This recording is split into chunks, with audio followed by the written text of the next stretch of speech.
And I think, I think where it all began is I was developing a clinical trial for people aging with HIV, and wanted to involve the community in developing my protocol. And so I formed a community advisory board.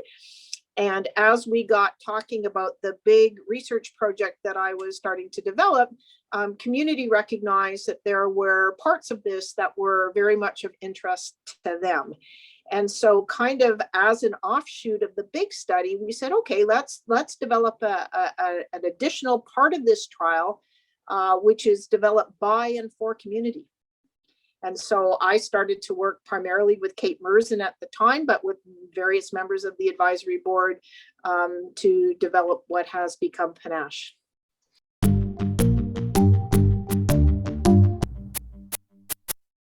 Been doing research from day one in HIV, and it really has evolved over time.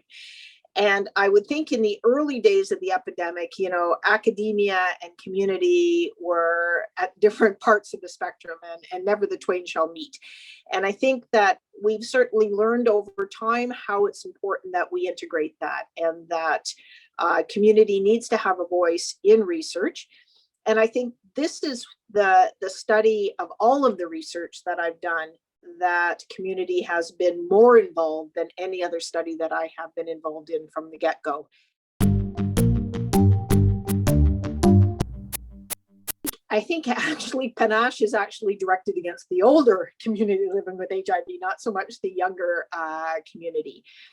And I think, they have aged with HIV as well as I have, and have had that opportunity to experience, the change in care, the change in research, those barriers of academia versus community are falling away. And we are part of a research team, and we each have our goals. And, we all recognize that we have different goals, and we have different abilities that we can bring to the table.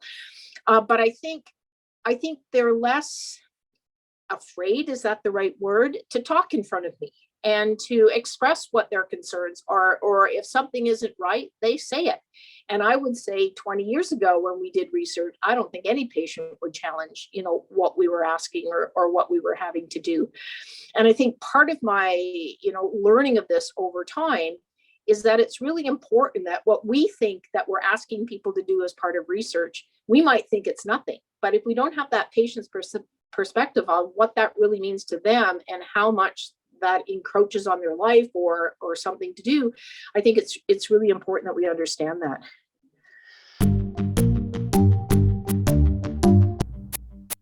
Well, I think part of what we can take away is how to integrate community within research. And, again, we had some peer researchers in our study, and I think there's a lot of requests for studies like this to involve peer researchers. Well, that's not a simple process. And to be able to have those individuals have the skills to do that and to feel comfortable doing that, that's a process, and that takes time.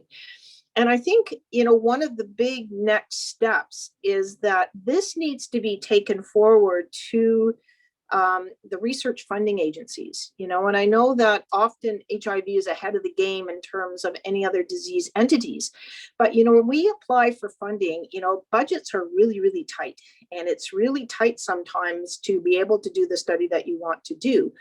And I think they have to recognize that if we are going to involve community, and there is this period of training and all of the steps that have to take place to make sure that they are integrated, there has to be time and money set aside for that. And so I think that, a study such as this is a clear example of, we've had some fabulous outputs from this study.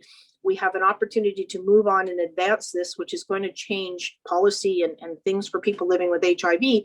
But I think it's really important. And I think, the fact that Kate and I were successful in getting money from CHR, they're going to have our voice now. They're going to have our voice on how important this was, and how they have to make sure that they have allowances to enable researchers to do this kind of work collaboratively with community.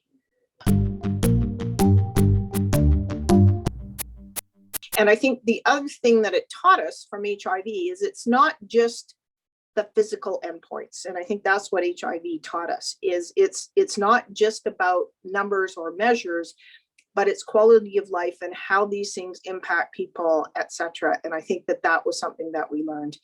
And then back to the other point that we made is, what are we asking people to do? And, I'm just at the moment trying to set up a trial to look at the response to the vaccine in the elderly and the general population.